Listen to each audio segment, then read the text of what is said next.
दुसऱ्या दिवसामध्ये सुद्धा आपण भूमिती या क्षेत्राचा अभ्यास करणार आहोत. त्यातलं घटकाचं नाव आहे भौमितिक रचना आणि या मध्ये आपण अभ्यास करणार आहोत त्रिकोणाच्या कोन दुभाजकाचा व लंब दुभाजकाचा गुणधर्म. Properties of angle bisector and perpendicular bisector of triangle. आपण काय अभ्यास करणार आहोत परत एकदा मी सांगतोय. प्रॉपर्टी म्हणजे गुणधर्म. Properties of angle bisector and perpendicular bisector of triangle याचा आपण अभ्यास करणार आहोत. तर पहिल्यांदा बघणार आहोत property of angle bisector of triangle. Properties of angle bisector of triangle. तर हे बघण्यासाठी पहिल्यांदा मला त्रिकोण काढणं गरजेचं आहे. हा त्रिकोण काढलाय, ट्रायंगल PQR हा काढलेला आहे आणि या ठिकाणी आपण हा ट्रेस पेपरवरती काढलेला आहे आणि तो ट्रेस पेपरवरती काढल्यानंतर या अँगल Pचा मी अँगल बायसेक्टर काढणार आहे. कसा काढायचा तर हे PQ जो आहे तो QR वरती येईल या पद्धतीने घडी घालायची. तुम्हाला एक घडी मिळेल आणि त्या घडीवरून एक रेषा ड्रॉ करायची किंवा रे ड्रॉ करायचा. याच पद्धतीनं ह्या ठिकाणी Qचा अँगल बायसेक्टर ड्रॉ करायचा, त्यानंतर Rचा अँगल बायसेक्टर ड्रॉ करायचा आणि हे अँगल बायसेक्टर एकत्र येणारा जो पॉईंट आहे त्याला I असं नाव दिलेलं आहे आणि ते एकाच बिंदूमध्ये येतात, एकत्रित येतात. हे तिन्ही अँगल बायसेक्टर जे आहेत ते एका ठिकाणी एकत्रित येतात आणि तुम्ही जर बघितलं तर या ठिकाणी IA, IB आणि IC हे IA, IB, IC यांची जर लांबी तुम्ही बघितली तर ती समान आहे. तर ह्याचं उत्तर आहे समान आहे का तर यस, हे समान आहे. ह्या लांबी ज्या आहेत त्या समान आहेत. आणि त्यानंतर तुम्ही या ठिकाणी पहा, इथं I हे केंद्र घ्यायचं आणि B एवढं अंतर तुमच्या कंपासमध्ये घेऊन एक सर्कल ड्रॉ करायचा. तर हे तिन्ही बाजूंना स्पर्श करणारं सर्कल आपल्याला ड्रॉ करता येईल का, काढता येईल का? That answer is yes. तर हे सर्कल मी ड्रॉ करू शकतो. म्हणजेच या ठिकाणी मी जर अँगल बायसेक्टर काढले आणि अँगल बायसेक्टर ज्या ठिकाणी एकत्रित येतात, सर्कल जे आहे ते सर्कल या पद्धतीनं या तिन्ही साईडला टच करणारं एक सर्कल ड्रॉ करू शकता आणि या सर्कलला आपण इन सर्कल असं म्हणतो. जर समजा ट्रायंगलचं मला इन सर्कल काढायचं असेल तर अँगल बायसेक्टर काढणं. Property of perpendicular bisectors of sides of triangle म्हणजे ह्याचे काही ट्रायंगलच्या साईड्स आहेत, त्या साईडचं जर समजा आपण परपेंडिक्युलर बायसेक्टर काढले तर त्याच्या काय प्रॉपर्टीज देणार आहोत. तर त्यासाठी आपणाला एक कृती करायची. तर पहा, तर ही कृती काय पहा, या ठिकाणी 3 आकृत्या दाखवल्यात आणि ह्या तिन्ही आकृत्यांमध्ये जर बघितलं तर ही जी आहे तो जो ट्रायंगल आहे हा ट्रायंगल XYZ जो ट्रायंगल आहे हा ट्रायंगल कोणत्या प्रकारचा आहे. Name of that triangle is acute angle triangle. कारण प्रत्येक कोन जो आहे तो त्याचा 90 पेक्षा कमी मापाचा आहे. इथं ट्रायंगल XYZ काढलेला आहे आणि हा ट्रायंगल XYZ मध्ये Y जो कोन आहे तो किती मापाचा आहे तर तो 90 डिग्रीचा आहे. That is why this is the right angle triangle आहे. आणि इथं जर बघितलं तर या ठिकाणी Y कोन जो आहे हे दोन कोन कसे आहेत, ॲक्यूट अँगल आहेत आणि इथं मात्र हा ॲक्यूट अँगल नाही, दिस इज द ॲब्सोल्यूट अँगल आहे. तर अशा पद्धतीनं हे 3 ट्रायंगल आहेत आणि या तिन्ही ट्रायंगलमध्ये काय दिसते पहा, इथं पट्टी आणि तुमचा जो काही आपल्याकडे असणारं कंपॉस आहे त्या कंपॉसच्या सहाय्यानं या प्रत्येक बाजूचा मी परपेंडिक्युलर बायसेक्टर आपण ड्रॉ करू शकतो आणि हा परपेंडिक्युलर बायसेक्टर ड्रॉ केल्यानंतर हा पॉईंट C मिळतोय मला आणि जो C पॉईंट आहे this C point is point of concurrency. This is the point of concurrency. कारण हे एकाच बिंदूतून जातात. Perpendicular bisector are passing through a single point and that point is called point of concurrency and which is denoted by C. तर इथं जर पाहिलं हा तो पॉइंट ऑफ कंकरन्सी आहे तो कुठं आहे, interior part of the triangle. हा जो ट्रायंगल आहे तो ट्रायंगल आहे ॲक्यूट अँगल ट्रायंगल आणि ॲक्यूट अँगल ट्रायंगलमध्ये point of concurrency of perpendicular bisector is inner part. इथं जर बघितलं तर हा राईट अँगल ट्रायंगल आहे आणि ह्या राईट अँगल ट्रायंगलमध्ये हा पॉईंट ऑफ कंकरन्सी जो आहे तो कुठं आहे? On the hypotenuse. आणि हायपोटेनियसच्या पण कुठं आहे? Mid point of the hypotenuse. आणि इथं जर बघितलं तर ॲब्सोल्यूट अँगल ट्रायंगल आहे आणि याच्यामध्ये जर पाहिलं तर तो पॉईंट ऑफ कंकरन्सी जो आहे तो आउटर पार्ट म्हणजे त्रिकोणाच्या बाहेर आहे. तर पहा आता या ठिकाणचे आपण बघूयात काय काय दिले ते. प्रत्येक त्रिकोणाच्या बाजूचे लंबदुभाजक एक संपाती आहेत काय? तर पहा या ठिकाणी एक संपाती याचा अर्थ एकाच पॉईंटमधून जाणारे कंक्रंट आहेत का?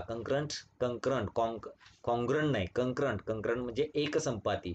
तर या ठिकाणी हे कंक्रंट आहेत, इथं पण कंक्रंट आहेत, इथं पण कंक्रंट आहे. आवर आन्सर इज यस. पुढचा प्रश्न आहे, दोन्ही आकृत्यांमध्ये CX, CY, CZ यांच्या अंतर समान आहे का? दोन्ही आकृतीत म्हणण्यापेक्षा तिन्ही आकृतींमध्ये. तिन्ही आकृतींचा विचार केला तर पहा इथं हे जर अंतर मी मोजलं, पहा आपल्याकडं कंपास आहे किंवा त्या कंपासच्या सहाय्यानं तुम्ही हे मोजू शकता. हे एवढं अंतर मोजायचं, हे किती आहे ते बघायचं. तर हे अंतर जे आहे ते समान येईल. त्यानंतर हे अंतर जे आहे ते पण आपण मोजायचं, ते पण अंतर समान येईल.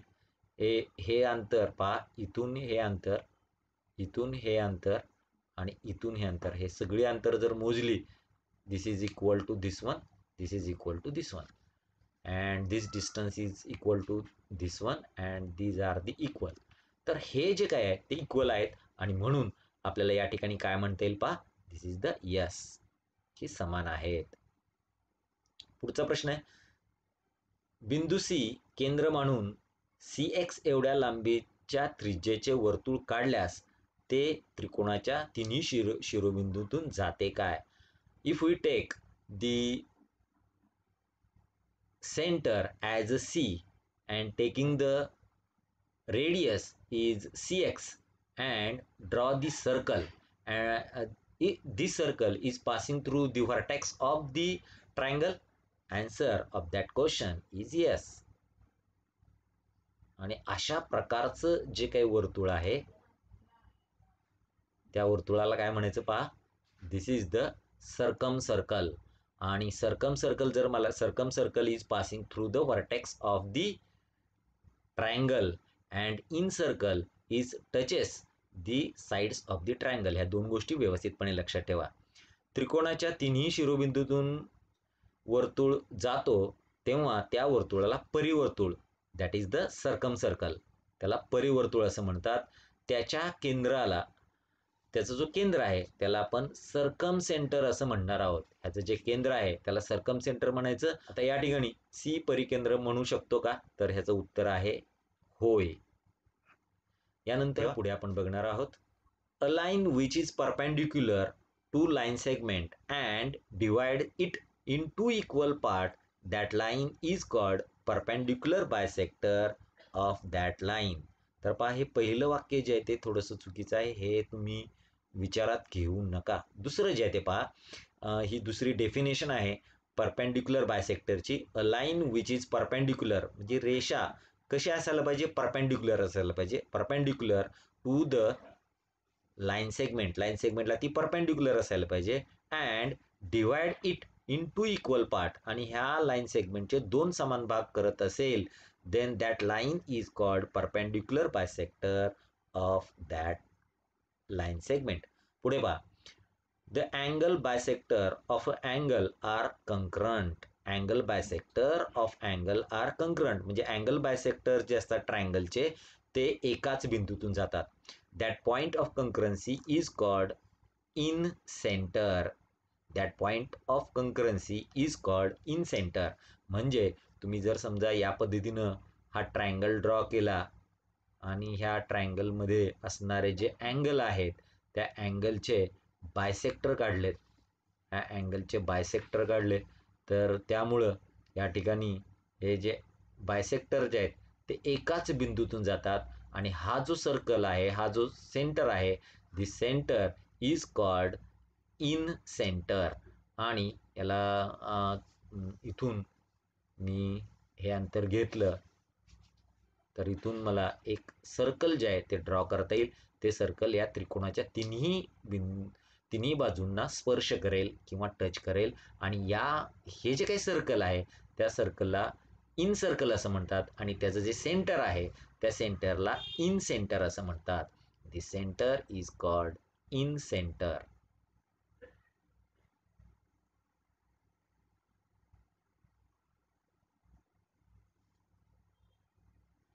पुढे पहा, the perpendicular bisector of sides of a triangle are congruent. म्हणजे परपेंडिक्युलर बायसेक्टर जे आहेत साईडचे, ट्रायंगलच्या साईडचे, तर ते कंक्रंट असतात, म्हणजेच एकाच बिंदूतून जातात. देअर पॉइंट ऑफ कंक्रन्सी, त्यांचा पॉइंट ऑफ कंक्रन्सी जो आहे, इज कॉल्ड सर्कम सेंटर. त्याचा पॉइंट ऑफ कंकरन्सीला आपण सर्कम सेंटर असं म्हणणार आहोत. जसं पूर्ण करा, काही आकृत्या आहेत खाली, आपण पाठीमागे आकृत्या काढलेल्या आहेत, त्यांचं निरीक्षण करायचं आहे आणि तक्ता पूर्ण करायचा आहे. प्रश्न असा आहे पहा, place of point of concurrency angle bisector of triangle. आता ह्यासाठी मी कुठल्या आकृत्यांचा विचार करणार आहे, तर या आकृत्यांचा मला विचार करायचा आहे. इथं ज्या आकृत्या दिलेत त्यांचा आपण विचार करून हा पुढचा भाग सोडवणार आहोत. These are the angle bisector, sorry, perpendicular bisectors of a triangle.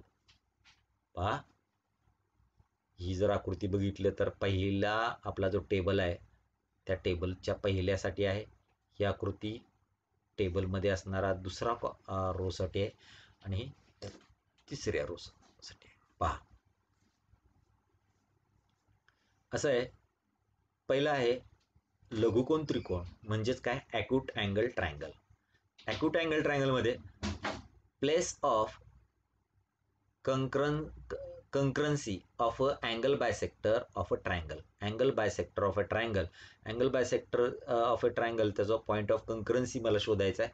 आणि त्यासाठी जर आकृत्यांचं निरीक्षण केलं किंवा आपण आकृती काढूया. यामध्ये समजा या ठिकाणी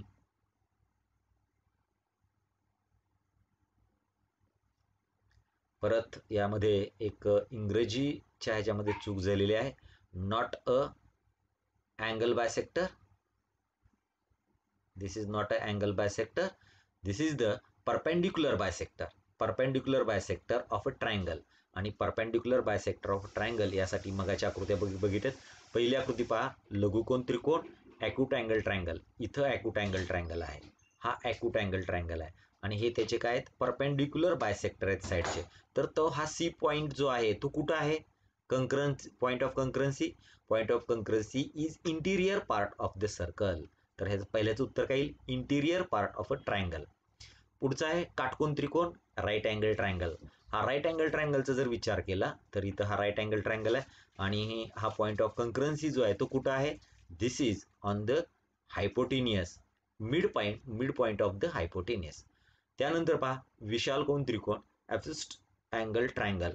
याच्यामध्ये जर समजा विचार केला तर हा पॉईंट ऑफ कंकरन्सी कुठे येतोय पहा, हा point of concurrency outer part of the triangle. तर याप्रमाणे तुम्हाला या प्रश्नाची उत्तरे लिहिता येतील. त्यानंतर draw right angle triangle. Draw perpendicular bisector of its side. Where does the point of concurrency lies. तर फार सोपं आहे. तर हे काढण्यासाठी तुम्हाला ही आकृती काढता येणं गरजेचं आहे.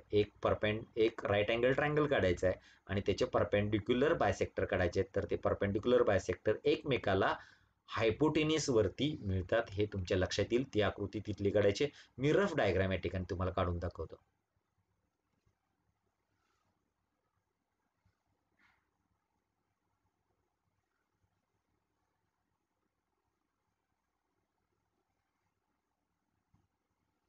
This is the right angle triangle आणि